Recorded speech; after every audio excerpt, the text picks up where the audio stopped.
안녕하십니까. 예배에 오신 것을 환영합니다.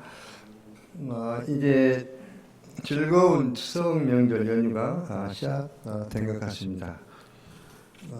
코로나 때문에 여러 가지 좀 어려움이 있고 그렇지만은 즐거운 아주 추석 명절 되시기를 기도합니다.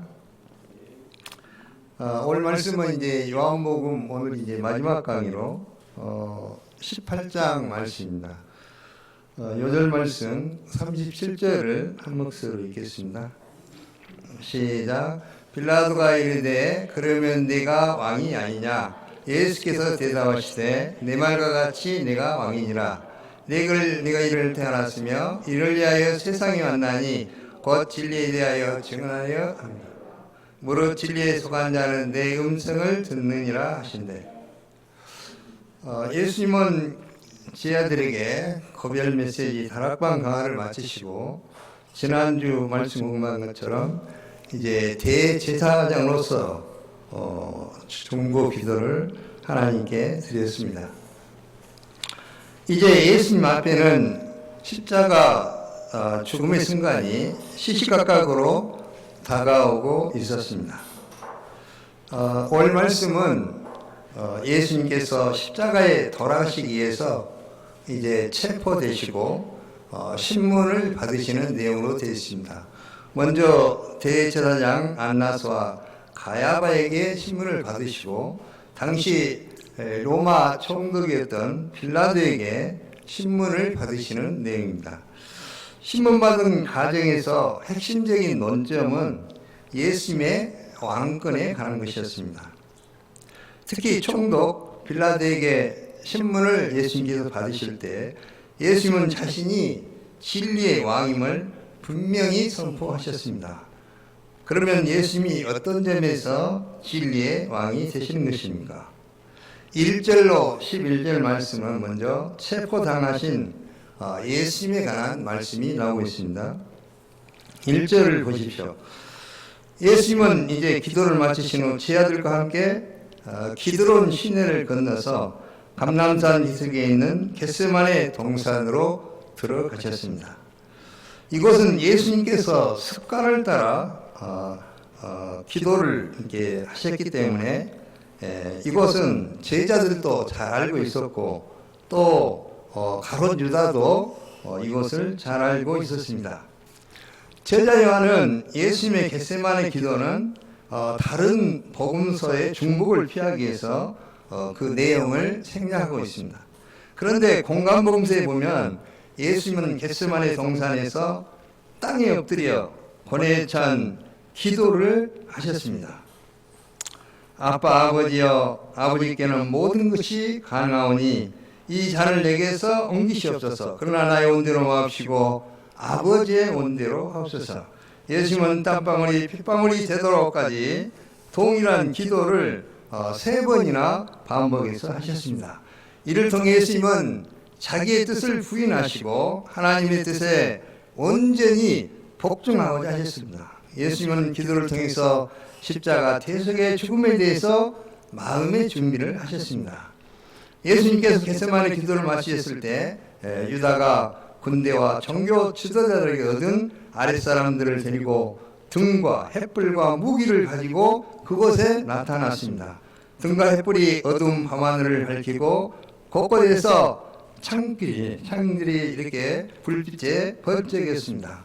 그래서 긴장감이 감도는 아주 살벌한 분위기였습니다. 그러나 예수님은 조금도 물러나지 않으시고 담대히 그들에게 나가 너희가 누구를 찾느냐고 물으셨습니다. 그들은 나사렛 예수라고 대답하였습니다. 그때 예수님은 내가 그니라고 분명하게 그들에게 말씀하셨습니다. 그러자 군병들의 반응이 어떠했습니까? 예수님께서 내가 그니라고 말씀하시자 그들은 물러가서 땅에 엎드러졌습니다. 많은 군병들이 무기와 횃불을 들고 예수님을 잡으러 왔지만 그들은 내가 그니라는 말씀하신 예수님의 권위에 완전히 압도를 당하였습니다. 걸어가시고 어미하신 하나님 앞에 서면 그 누구도 예 없이 엎드릴 수밖에 없습니다. 이 위기 때에 예수님의 가장 큰 관심사가 무엇이었습니까? 사람들은 대개 어려운 일을 만나면 자기중심적이 돼서 다른 사람을 생각할 여유를 잃어버립니다. 그러나 예수님은 자신이 체포당하는 위기의 순간에도 자신의 안전보다도 제자들의 안전을 더 생각하셨습니다. 예수님은 다시 누구를 찾느냐고 물으신 후 내가 그니라 했으니 나를 찾거든 이 사람들이 가는 것을 용납하라고 말씀하셨습니다. 이것은 아버지께서 내게 주신 자 중에 하나도 잃지 아니하였사옵나이다 하신 말씀을 응하게 하기 위함이었습니다. 반면 시몬 베드로는 이 위기 순간에 무엇을 하고 있었습니까? 병사들이 예수님을 체포하려고 다가서는 순간 베드로는 칼을 빼어서 대제사장의 총의 귀를 베어버렸습니다. 예수님은 이런 베드로에게 무엇이라고 말씀하셨습니까? 우리 형제들만 11절 읽겠습니다. 시작. 예수께서 베드로를 이르시되 칼을 칼집에 꽂으라. 아버지께서 주신 잔을 내가 마시지 아니하겠느냐 하시니라. 여기서 우리는 어떤 문제를 해결하는 데 있어서 칼을 쓰는 방법과 잔을 마시는 방법이 있음을 알 수가 있습니다. 칼을 쓰는 것은 혈과 육의 방법이라면 잔을 마시는 것은 하나님의 방법이요 영적인 방법입니다. 칼을 쓰는 것은 무력으로 문제를 해결하기 때문에 강하게 보이고 또 문제가 빨리 시원스럽게 해결될 것 같이 보입니다. 반면 잔을 마시는 것은 져주는 것이기 때문에 소극적이고 아주 약하고 어리석은 것 같이 보입니다. 이 때문에 사람들은 잔을 마시는 것보다도 칼을 들고 칼로 모든 문제를 해결하고자 합니다. 특별히 하나님의 뜻을 앞세우기보다 자기 생각이나 감정을 앞세우는 사람일수록 칼을 택하는 경향이 있습니다. 하지만 칼을 쓰면 문제가 잘 해결되는 것 같지만 실상은 어떻게 됩니까?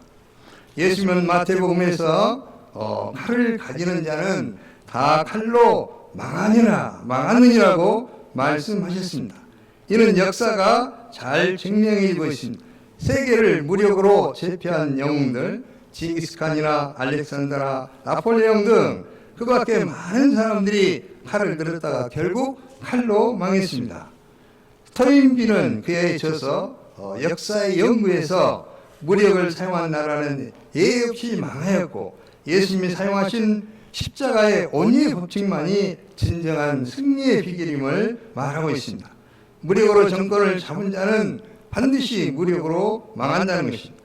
우리가 문제 해결을 위해서 칼을 사용하지 않고 잔을 마시는 것은 근본적으로 하나님을 믿기 때문입니다.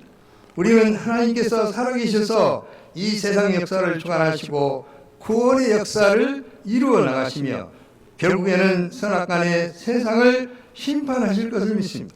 우리가 오직 겸손하시며 온유하신 예수님을 본받아서 하나님께서 주신 잔을 겸손히 받아야 하겠습니다. 그렇게 믿음과 인내로 승리를 거두며 우리의 삶 가운데 하나님의 선하신 뜻이 이루어질 때 하나님의 영광을 드러낼 수가 있는 것입니다. 그러므로 우리가 감정과 혈기의 칼을 빼는 어리석음과 실수를 범하지 않도록 항상 깨어서 기도해야 하겠습니다. 12절부터 27절 말씀은 예수님을 세 번 부인한 베드로에 관한 말씀입니다. 12절을 보십시오. 마침내 예수님은 체포를 당하셨습니다. 그들은 예수님을 결박하여 먼저 안나스에게로 끌고 갔습니다. 안나스는 그 해의 대제사장인 가야바의 장인으로 실제적인 권력, 실권을 행사하고 있었습니다. 예수님께서 체포당하시자 제자들은 다 도망을 갔습니다. 그 중에 시몬 베드로와 요한이 예수님을 따라갔습니다. 요한은 대제사장과 하는 사이이므로 그 집 뜰에 들어갈 수 있었는데 베드로는 저지를 당했습니다. 그렇지만 요한이 문지기에게 이야기하여서 겨우 이제 베드로도 함께 들어가게 됐습니다. 그런데 문 지키는 여종이 베드로를 알아보고 너도 이 사람의 제자 중 하나가 아니냐고 지적했습니다. 베드로는 깜짝 놀라서 얼떨결에 나는 아니라고 대답했습니다. 이것이 첫 번째 부인입니다. 베드로는 원수의 소굴에 계속 불을 쬐고 있었습니다. 그는 적극적으로 예수님의 고난에 동참하든지 아니면 제자들을 적극적으로 보호하고자 하신 예수님의 뜻대로 그 자리를 피해서 있어야 했습니다. 그런데 베드로는 이것도 아니고 저것도 아닌 채로 어정쩡한 마음으로 거기서 사람들 눈치를 보고 있었습니다. 이런 태도가 그를 더욱 궁지로 몰아넣었습니다. 불을 쬐고 있던 사람들이 베드로의 태도가 이상해서 가만히 보니 틀림없이 예수님의 제자 중 하나였습니다. 그래서 너도 예수님의 제자지 이렇게 말하니까 베드로는 이번에도 나는 아니라고 이게 두 번째 부인하였습니다. 그 후에 무리 중 하나는 베드로에게 길을 베인 말고의 친척이었는데 자신이 그 동산에서 분명히 베드로를 보았다고 이렇게 말했습니다. 그런데도 베드로는 세 번째로 이를 완강히 부인했습니다. 이처럼 그가 세 번 예수님을 부인했을 때 갑자기 새벽에 찬 공기를 가리면서 닭이 울었습니다. 이때 베드로는 예수님의 말씀을 기억하고 밖에 나가서 심히 통곡했습니다. 그 눈물은 진실된 회개의 눈물이었습니다. 그 베드로는 새벽에 닭이 울 때마다 회개의 눈물을 흘렸다고 합니다. 여기 사진을 보면 베드로가 세 번 부인한 그 장소에 이렇게 성지순례 가보면 교회가 지어져 있고 교회 꼭대기에 보면은 뭐가 지금 조각되어 있는가요? 닭이 조각되어 있잖아요. 그 자리에다 이렇게 이제 교회를 이렇게 세우는 것을 볼 수가 있습니다. 사도 요한은 본문에서 베드로의 예수님 부인 사실을 굉장히 이렇게 안곡하게 이렇게 돌려서 표현을 하고 있습니다. 그러나 마가복음에 보면은 베드로가 예수님을 어떻게 부인했는지 아주 상세하게 기록하고 있습니다. 베드로가 저주하며 맹세하되 나는 너희가 말하는 이 사람을 예수님을 알지 못하노라 이렇게 말하고 있습니다. 저주하면서 맹세까지 하면서 예수님을 모른다고 부인했습니다. 우리는 베드로의 저주와 부인 사건을 통해서 중요한 두 가지 교훈을 배울 수가 있습니다. 첫째, 자기를 과신하면 안 된다는 것입니다. 마가복음 14장 말씀을 보면 이런 장면이 나오고 있습니다. 예수님은 마지막 만찬 석상에서 제자 중에 한 사람이 예수님을 팔게 될 것을 말씀하셨습니다. 뿐만 아니라 스가랴 13장 7절 말씀을 인용하셨습니다. 내가 목자를 치리니 양들이 흩어지리라. 이는 제 아들이 모두 예수님을 버리게 될 것이라는 말입니다. 제 아들은 이런 예수님의 말씀을 듣고 큰 충격을 받습니다. 이때 수제자 베드로가 나서서 용기 있게 말했습니다. 다 버릴지라도 나는 그리하지 않겠나이다. 내가 주와 함께 죽을지언정 주를 부인하지 않겠나이다. 하지만 베드로의 이런 장담이 예수님이 잡히시던 그날 밤에 무너지고 말았습니다. 아무리 그가 예수님을 향한 사랑과 충성을 결단해도 베드로는 그것을 지킬 힘이 없었습니다. 베드로는 처절하게 실패하고 말았습니다. 실패의 원인은 베드로가 자신의 연약함을 모르고 과신한 데 있었습니다. 모든 것은 말로 결단한다고 해서 이루어지는 것은 결코 아닙니다. 우리의 모습은 어떠합니까? 우리 중에 그 누구도 베드로보다 더 나은 신앙을 가졌다고 주장할 사람은 아무도 없습니다. 설령 우리가 베드로처럼 목숨을 담보로 예수님을 따르겠다고 결단을 해도 그 결단은 그렇게 견고하지 못합니다. 왜 그런 것입니까? 우리에게는 그 결단을 지킬 만한 힘이 없기 때문입니다. 자기 감정과 능력과 신념에서 나온 것들로는 결코 주님을 따를 수가 없습니다. 우리는 주님 편에서 그렇게 신뢰할 만한 존재들이 못 됩니다. 그래서 내가 스스로 주님을 위해서 무엇을 하겠다고 장담할 수가 없는 것입니다. 다만 내 스스로 무엇을 할 수 있다는 자기 생각을 내려놓고 하나님만을 강하게 의지할 때 비로소 그 결단이 가능해지는 것을 우리는 우리의 삶 속에서 체험해 볼 수가 있습니다. 내 능력, 신념, 감정을 의지하지 않고 오직 하나님만을 의지하는 것, 그것을 성경에서는 믿음이라고 말합니다. 그 믿음은 우리에게서 나오는 것이 아니라 하나님의 선물인 것입니다. 하나님이 주셔야만 비로소 가능하게 된다는 것입니다. 그러므로 우리는 얼마나 연약한 사람인지를 깊이 깨닫고 온전히 하나님만을 의지해야 한다는 것입니다. 둘째, 기도하지 않으면 안 된다는 것입니다. 예수님은 십자가를 지시고자 하실 때 심히 마음이 괴로우셨습니다. 그래서 세 명의 제자를 데리고 겟세마네 동산으로 가셨습니다. 예수님은 제자들에게 힘든 심정을 토로하고 기도 부탁을 하시고 혼자 좀 떨어진 곳에 가셔서 아버지께 기도하셨습니다. 예수님께서 기도하신 후 돌아오셨을 때 제자들은 자고 있었습니다. 그래서 예수님은 베드로에게 말씀하셨습니다. 시몬아, 자느냐? 내가 한 시간도 깨어 있을 수 없더냐? 시험에 들지 않게 깨어 기도하라.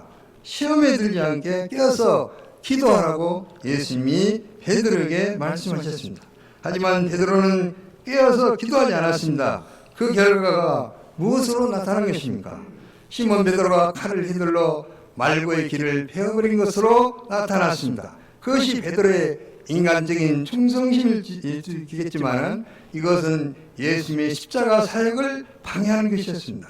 그것은 육신의 생각이었습니다. 육신의 생각으로는 하나님의 일을 할 수가 없습니다. 베드로는 죽을지언정 주를 부인하지 않겠다고 했는데, 장담했는데 기도하지 않음으로써 그 고백을 지킬 수가 없었던 것입니다. 28절로 40절 말씀은 이제 빌라도 앞에서 예수님께서 신문을 받으시는 내용입니다. 28절을 한번 보십시오. 우리 학생회가 보니까 청년부가 생각보다 많이 나오셨네요. 청년부 한번 28절 한 번 더 읽어볼까요? 다 같이 시작. 그들이 예수를 가야백에서 관정으로 끌고 가니 새벽이라. 그들은 더럽힘을 받지 아니하고 유월절 잔치를 먹고자 하여 관정에 들어가지 아니하더라. 아멘. 종교 지도자들은 예수님을 제사장 가야백에서 이제 총독 빌라도가 있는 로마 관정으로 끌고 갔습니다. 때는 새벽이었습니다. 이를 볼 때 그들은 밤에 불법 집회를 열었음을 알 수가 있습니다. 공회라는 것은 재판의 공정성을 기하기 위해서 반드시 해가 뜬 후부터 해가 지기까지, 그러니까 낮에 모여야 했습니다. 특히 사형에 대한 정죄는 밤에는 할 수가 없었습니다. 그러나 그들은 목적을 위해서 수단과 방법을 가리지 않았습니다. 그들은 예수님을 빌라도에게 넘겨준 후 자신들은 더럽힘을 받지 않고 유월절 잔치를 즐기고자 관정에 들어가지 않았습니다. 이는 유대인들이 이방인의 집에 들어가면 부정하다고 생각했기 때문입니다. 총독 빌라도가 예수님을 신문했지만 예수님의 죄가 무엇인지 그 제목이 분명하지 않았습니다. 이에 빌라도가 밖으로 나와서 종교 지도자들에게 물었습니다. 내가 무슨 일로 이 사람을 고발하냐? 내가 데려다가 너희 법대로 재판하라고 했습니다. 그러자 그들은 제목에 대해서 분명하게 말하지 못하고 이 사람이 행악자가 아니었더라면 우리가 당신에게 넘기지 아니하였겠나이다 하면서 하여간에 어쨌든 죄인은 죄인이니까 처치해달라고 하셨습니다. 처치해달라고 했습니다. 이런 말을 들은 빌라도는 기가 막혔습니다. 그래서 그들에게 예수님을 다시 데려가서 그가 죄인이면 너희의 법대로 재판하라고 했습니다. 그러자 예수를 끌고 온 무리들은 우리에게는 사람을 죽이는 권한이 없나이다 이렇게 말했습니다. 그럼 어떻게 해서 예수님을 빌라도에게 떠넘겨가지고 어떻게 해서든지 예수님을 빌라도에게 떠넘겨 죽이고자 하는 이 대제사장들의 속셈이 무엇이었습니까?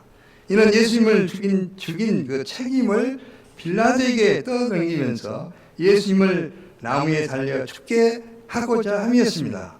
그들은 머리가 아주 비상한 사람들 같습니다. 그러나 이에 대해 성경은 뭐라고 말하고 있습니까? 이는 예수님께서 어떠한 죽음으로 죽으실 것을 예언하신 말씀을 응하게 하려 함이었습니다. 예수님이 빌라도에게 넘겨지고 십자가에 높이 달려 죽으시는 것은 이미 말씀에 예언된 바요. 그 지금은 예언된 말씀에 성취했던 것입니다.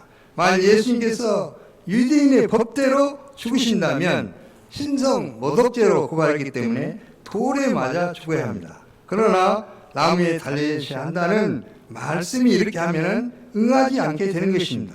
그러나 예수님께서 이방인의 손에 넘어가 많은 고난을 받으시고 온 인류의 죄를 위해서 십자가에 높이 달리심으로 말씀이 이제 성취하게 된 것입니다. 빌라도는 유대인들의 압력에 못 이겨서 감정에 들어가서 다시 이제 예수님을 신문했습니다. 내가 유대인의 왕이냐? 이 예수님은 자신의 나라가 어디에 속하였는지 분명히 밝히셨습니다. 예수께서 대답하시되 내 나라는 이 세상에 속한 것이 아니라 만일 내 나라가 이 세상에 속한 것이었더라면 내 종들이 싸워 나로 유대인들에게 넘겨지지 않게 하였으리라. 이제 내 나라는 여기에 속한 것이 아니니라. 내 나라는 이 세상에 속한 것이 아니다고 반복해서 이렇게 예수님은 말씀하셨습니다. 여기서 우리는 이 세상 나라와 세상에 속하지 않는 두 나라가 있음을 알 수가 있습니다. 즉 세상 나라와 하나님의 나라가 있다는 것을 알 수가 있습니다. 조상제 말씀 좀 해주세요. 성 어거스틴의 책 가운데 신의 도성이라는 부류의 명작이 있습니다. 어거스틴이 살고 있었던 당시 사람들은 하나님을 섬기는 로마는 결코 망하지 않을 것이라고 확고히 믿었습니다.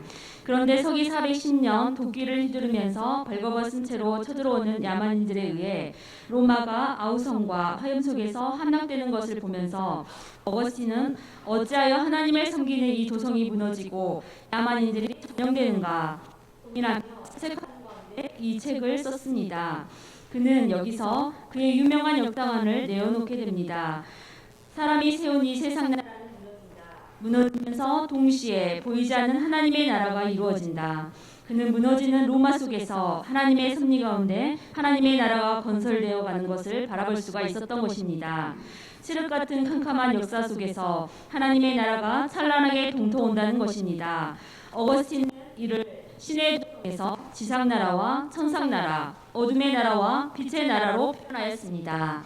아멘. 요절 말씀 37절입니다. 한 목소리로 37절 읽겠습니다. 시작. 빌라도가 이르되 그러면 내가 왕이 아니냐? 예수께서 대답하시되 내 말과 같이 내가 왕이니라. 내가 이를 위하여 태어났으며 이를 위하여 세상에 왔나니 곧 진리에 대하여 증언하려 함이로라. 무릇 진리에 속한 자는 내 음성을 듣느니라 하신대. 예수님의 말씀을 들은 빌라도는 그러면 내가 왕이 아니냐? 이렇게 물었습니다. 이에 예수님께서는 뭐라고 말씀하셨습니까?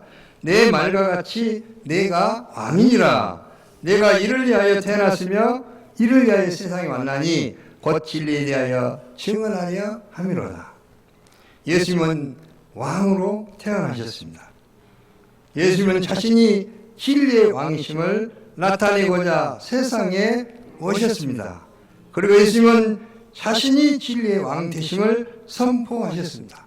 I am a king. 예수님은 분명히 왕이십니다. 왕으로 이 땅에 오셨습니다. 그리고 이 땅에 진리를 신고 진리를 전파하고 진리의 왕국을 건설하기 위해서 오셨다고 하셨습니다. 하나님을 떠난 이 세상에는 진리가 없습니다. 세상에는 참되고 절대적인 진리가 없기 때문에 사람들은 육신과 감정과 상대적인 가치관대로 살아갑니다. 세상은 거짓과 불의와 부정부패로 가득 차 있습니다. 예수님은 이런 세상에 진리에 대하여 증언하러 오신 것입니다. 이를 위해서 예수님은 끊임없이 하나님의 말씀을 가르치심으로 사람들의 마음에 진리를 심으셨습니다. 예수님은 근본적으로 이 세상에 지상 메시아국을 건설하러 오시지 않았습니다.